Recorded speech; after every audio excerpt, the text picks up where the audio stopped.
The cost of one box of tomato is rupees 200. Vendan had money to buy 13 boxes. If the cost of the box is increased to rupees 260, then how many boxes will he buy with the same amount in boxes? ஒரு பெட்டி தக்காளியின் விலை ரூபாய் 200. வேந்தன் அவரிடம் உள்ள பணத்தில் 13 பெட்டிகளை வாங்கினார்.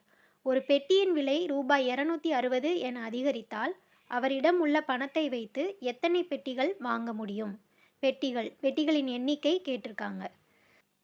இது கொஞ்சம் பெரிய கொஸ்டினாக இருக்கிற மாதிரி இருக்கலாம். ஆனால் கொடுத்துருக்கிற டேட்டாவை நல்லா அண்டர்ஸ்டாண்ட் பண்ணிக்கிட்டு ஒரு சிம்பிளான ட்ரிக் யூஸ் பண்ணாலே போதும். எந்த ஃபார்முலாவும் இல்லாமல் இந்த சம்மை ஈஸியாக சால்வ் பண்ணிடலாம். ஃபஸ்ட்டு இந்த சம்மில் என்ன கொடுத்துருக்காங்கன்னு பார்ப்போம். வேந்தன் அப்படிங்கிறவர் தக்காளி வாங்க போகிறாரு.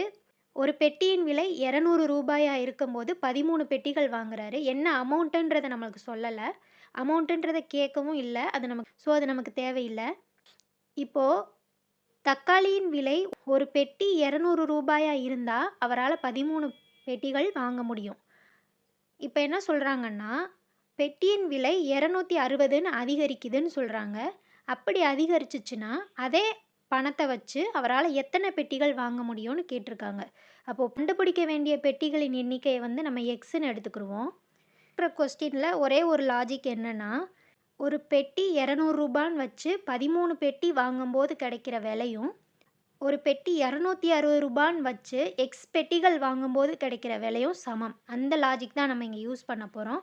ஸோ 13 பெட்டிகள் இன்ட்டு 200 ரூபா, இதில் கிடைக்கிற விலையும் எக்ஸ் பெட்டிகள் இன்ட்டு 260 ரூபா, இதில் கிடைக்கிற விலையும் சமம். இருக்கிற டேட்டாவை வச்சு நம்ம கொஸ்டினை இந்த மாதிரி ஒரு ஈக்குவேஷன் ஃபார்மில் கொண்டு வந்துட்டோம். இப்போ நமக்கு எக்ஸ் வேல்யூ தான் தேவை. ஸோ எக்ஸை மட்டும் லெஃப்ட் ஹேண்ட் சைடில் வச்சுட்டு மீதி இருக்கிற நம்பர்ஸை ரைட் ஹேண்ட் சைடில் கொண்டு போய் சால்வ் பண்ணோம்னா நமக்கு தேவையான ஆன்சர் கிடச்சிரும். So X is equal to, இங்கே மல்டிப்ளிகேஷனில் இருக்கிறது ரைட் ஹேண்ட் சைட் மூவ் ஆகும்போது டிவிஷனில் மாறும். ஸோ இந்த வேல்யூஸ் அப்படியே வச்சுக்கலாம். 13 இன்ட்டு 200 டிவைடட் பை 260. இப்போ அதை சிம்பிளிஃபை பண்ணோன்னா 0 கேன்சல் பண்ணிக்கலாம். 113 இஸ் 13, 2 13s are 26. இப்போ கேன்சல் பண்ணலாம். 1 2 is 2, 10 2s are 20. 1 into 10 is equal to 10. இதோட value x equal to 10. Option A is the correct answer.